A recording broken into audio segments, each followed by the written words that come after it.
Welcome back to The Explainer. Today, we're diving into something literally happening inside you right this second, and it's absolutely miraculous. We're talking about respiration and breathing in detail. We're going on the incredible journey of a single breath, looking at the hidden mechanics of human respiration, how our bodies handle extreme physical stress, and what happens when this super delicate system faces threats from disease and our environment. Let's get into it. Seriously, take a breath right now. Did you even notice it? You probably weren't thinking about the half-liter of air you just pulled into your lungs, but that involuntary reflex, it's the absolute cornerstone of your survival. We do this thousands of times a day, totally on autopilot. It's a constant, critical process fueling every single cell in your body. But the machinery making it happen is surprisingly fragile. So we're going to peel back the layers and see exactly what's going on beneath your ribcage. Section 1. The fundamentals of respiration.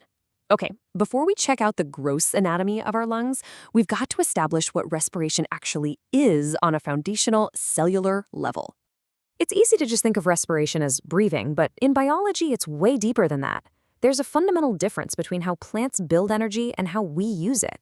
Photosynthesis is an anabolic process. Plants use light energy and CO2 to synthesize food. But respiration, that's a catabolic process. It's the breaking down of food into inorganic substances to release energy. It doesn't need light, it uses oxygen, it releases carbon dioxide, and here's the kicker. It happens in all living organisms all the time. Whether you're running a marathon or completely dead to the world asleep, your cells are continuously oxidizing food to release the energy that keeps you alive. Moving on to Section 2, Human Respiratory Anatomy.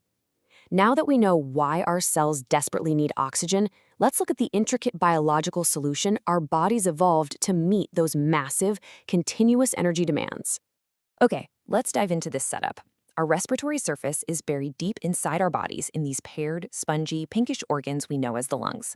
They sit perfectly protected inside your thoracic or chest cavity. Each lung is actually wrapped in two protective pleural membranes, and there's a lubricant fluid right between them so your breathing movement stays smooth and frictionless. They're locked away in a bony cage made of the sternum in the front, your vertebral column in the back, and 12 pairs of ribs tied together with intercostal muscles. And right at the base, acting as the floor of the whole operation, is that powerful sheet of muscle, the diaphragm. So when air travels from the outside world into you, it follows a very specific route. First up, the nostrils. Here, mucus and a ciliated epithelial lining trap dust and germs. It's your crucial first line of defense. The air then slips past the glottis, which is guarded by a little lid called the epiglottis to keep your food out of your lungs, and heads straight down the trachea, or windpipe. Now, the trachea is super cool because it's reinforced with C-shaped cartilaginous rings, meaning it basically never collapses. From there, it bifurcates into two main branches called bronchi, one for each lung, and once inside, they just keep branching out into tiny bronchioles, heading deep into the lung tissue. And that brings us to the final, incredibly important destination, the alveoli. Millions of these microscopic, pouch-like structures are clustered at the very ends of the bronchioles.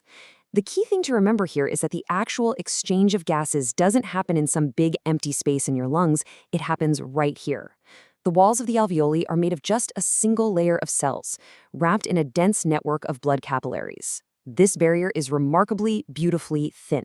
It allows oxygen to just effortlessly slip into your blood, while carbon dioxide slips right back out to be exhaled. Honestly, the scale and efficiency of this microscopic network is just mind-blowing. Section 3. The mechanics of breathing. But how does the air actually get all the way down there? You see, our lungs don't have muscles of their own to pull air in, so we have to rely on a fascinating mechanical process to drag atmospheric air into that deep internal network. The clinical term for this is ventilation. Because our respiratory surfaces are buried, air has to be mechanically pumped in and out. Ventilation basically acts like a giant pair of bellows for the human body, continuously cycling through two active phases: inspiration, which is pulling air in, and expiration, pushing it out. Think of your lungs kind of like highly elastic balloons. They can actually hold a massive amount of air, up to 5 liters at maximum capacity. But what's really fascinating is that during a normal resting breath, we only use about a half liter of that capacity. The rest is basically just a vital reserve, sitting there waiting for when your body suddenly demands more. And how we tap into that comes down to basic physics. During inspiration, your intercostal muscles contract, pulling your ribs upward and outward, while your diaphragm contracts and flattens down. This physical expansion drastically increases the volume of your chest cavity. And since volume and pressure are inversely related, the air pressure inside your lungs instantly drops. The result? External air violently rushes in from high pressure to low pressure, expanding your lungs to fill the void. Expiration is just the whole thing in reverse. The muscles relax, the chest cavity shrinks, pressure increases, and the air gets forced back out. Section 4. Exercise and oxygen demand. So, what happens when we leave that resting state and hit the gym? Let's look at this biological cascade. When you start a heavy workout, your muscle cells burn way more glucose, which kicks out more carbon dioxide as a byproduct. Your brain's hypothalamus detects this rising CO2 in your blood and immediately triggers you to breathe faster. But if you keep pushing yourself hard, your muscles start consuming oxygen way faster than your lungs and heart can actually supply it.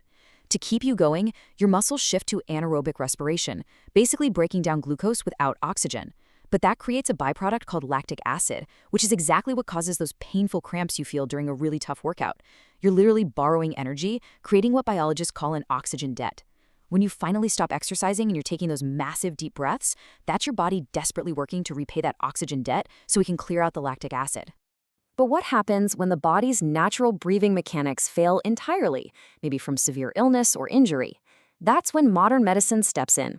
An artificial ventilator basically acts as a mechanical substitute for your diaphragm and intercostal muscles. An endotracheal tube is carefully inserted directly into the trachea, and the machine physically blows oxygen-rich, humidified air right into the airways. It forcefully expands the lungs when the body just can't do it on its own. Section 5. Respiratory health and disorders. Knowing just how complex and essential this machinery is, we have to take a serious look at what happens when this delicate internal environment is compromised. The respiratory tract is uniquely vulnerable because it's constantly exposed to the outside world, with literally every breath we take. Bronchitis, for example, is an inflammation of the airways often triggered by smoking or bacteria, and it leads to heavy mucus and coughing. Emphysema is a degenerative destruction of those delicate alveoli we looked at earlier. It's usually caused by long-term exposure to industrial pollutants, and it severely reduces the surface area for gas exchange, making breathing incredibly laborious. Pneumonia is a direct infection of the alveoli by bacteria or viruses, causing them to fill up with fluid or pus. And then there's asthma, which is an inflammatory, allergic response to everyday things like dust or pollen, obstructing the airways and causing wheezing. But the overarching threat to this whole system isn't just microscopic pathogens. It's the very air we have to breathe. The data here is honestly staggering. According to the source material, 7 million people die prematurely every single year strictly due to air pollution. That includes both household and outdoor pollution. The breakdown shows that polluted air contributes directly to a massive percentage of deaths from pneumonia, stroke, ischemic heart disease, obstructive pulmonary diseases, and lung cancer. It's an unavoidable environmental hazard that directly attacks our biological machinery. Which leaves us with this final thought.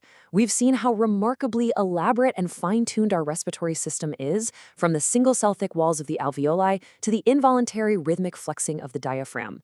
Yet this entire system relies entirely on one external factor, clean air.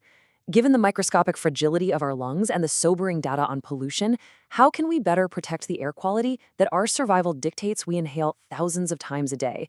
It's definitely something to think about the next time you take a deep, effortless breath. Thanks so much for exploring this with me today, and I'll catch you on the next explainer.